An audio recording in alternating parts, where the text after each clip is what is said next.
Hello, Pratten, my friends. This is another Total Philosophy video, and the theme of today is... Who was Anaximander? Picture a man standing on the marble quayside of a Greek port at dusk, watching the sun sink into the sea as if it were drowning. He does not pray, he does not thank Apollo for the chariot ride. Instead, he quietly mutters to himself that tomorrow the sun will crawl out again from under the eastern edge of the earth, blown along a slanting tube of compressed air like fire through a giant blacksmith's bellows. That man has just committed one of the most audacious acts of imagination in human history. He has removed the gods from the driver's seat of the cosmos and replaced them with invisible, impersonal laws. His name was Anaximander, and in that single mental leap, he became the first Greek we know of who dared to sketch a complete map of the universe that looks eerily like the one modern science is still trying to finish. In one sentence, Anaximander was the first Western to propose that the world arose naturally from an infinite, eternal, ageless substance governed by justice rather than divine whim. And in doing so, he became a pioneer in cosmology, evolutionary biology, and the very idea of boundless space. He lived in the same bustling trading city as his teacher Thales, Miletus, on the jagged coast of western Anatolia, roughly between 610 and 546 BCE. We are not completely sure of the years.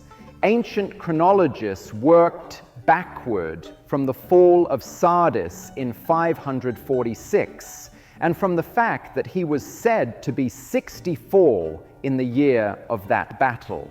What we do know is that he belonged to the second generation of the Milesian Revolution, the moment when Greek merchants grew rich enough and confident enough to believe their own eyes and brains could rival the ancient priestly wisdom of Babylon and Egypt. Almost nothing personal survives. He was probably from an aristocratic family. His father was called Praxiades, a solid citizen name, and he may have led a colony to Apollonia on the Black Sea, which would make him not just a thinker, but also a city founder. The best stories about him are deliciously weird. He is supposed to have invented the gnomon, the upright stick on a sundial, and to have set up the first seasonal sundial in Sparta, so the warlike Spartans could finally tell what time of year it was. Another tale says he laughed himself to death watching a clumsy servant, but that feels like slander added by later comedians.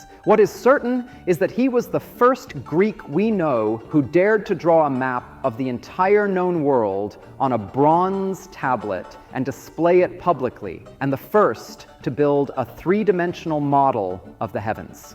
People walked past those objects in the marketplace and felt the ground shift under their feet. The old myths suddenly looked small. Here is the heart of his revolution. He rejected Thales' beautiful poetic answer that everything is water. Water, Anaximander said, is already something definite: wet, cold, fluid. How can one definite thing give birth to its opposite? Fire, dryness, solidity, without committing an injustice. Instead, Anaximander proposed that the origin of everything is the apeiron, the boundless, the indefinite, the infinite. It has no beginning, no edge, no qualities we can name, yet it steers all things. From this formless reservoir, opposites are continually born, hot and cold, wet and dry, light and dark, and they fight one another until they pay penalty and reparation according to the inexorable law of time. That phrase, penalty and reparation, comes straight from the law courts of Miletus. Anaximander took the language of human justice and projected it onto the cosmos. The universe is not a family drama of jealous gods. It is a courtroom where opposites commit crimes against each other and are forced to balance the scales. Winter pays reparation to summer by melting away. Night yields to day. This is the first appearance in history of the idea that nature obeys impersonal law. He pictured the Earth as a short cylinder, 3 times as wide as it is tall, hanging freely in the middle of infinite space, needing no support because it is equidistant from everything and has no reason to fall in any particular direction. That single sentence is one of the greatest intuitive leaps in ancient philosophy. The principle of sufficient reason applied to cosmology 2,000 years before Copernicus. Around this floating drum revolve giant fire-filled wheels, or hoops, whose rims are hollow tubes. Where we see the sun, a nozzle-like opening in the tube lets the trapped fire shine through. Eclipses happen when the nozzle gets blocked. The stars are closer, the moon farther, the sun farthest and biggest, 28 times the size of the Earth, he calculated. It is wrong in every detail and yet staggeringly modern in spirit. And then there is the most astonishing thoughts of Anaximander was about biological evolution. The 3rd century Roman writer Censorinus, in his book De Die Natali, attributed to him the following passage: "Life itself began in the sea, when spiny-barked creatures formed in moisture, warmed by the sun. Human babies first grew inside fish-like animals because a human infant is so helpless it could never have survived on its own in the wild early days.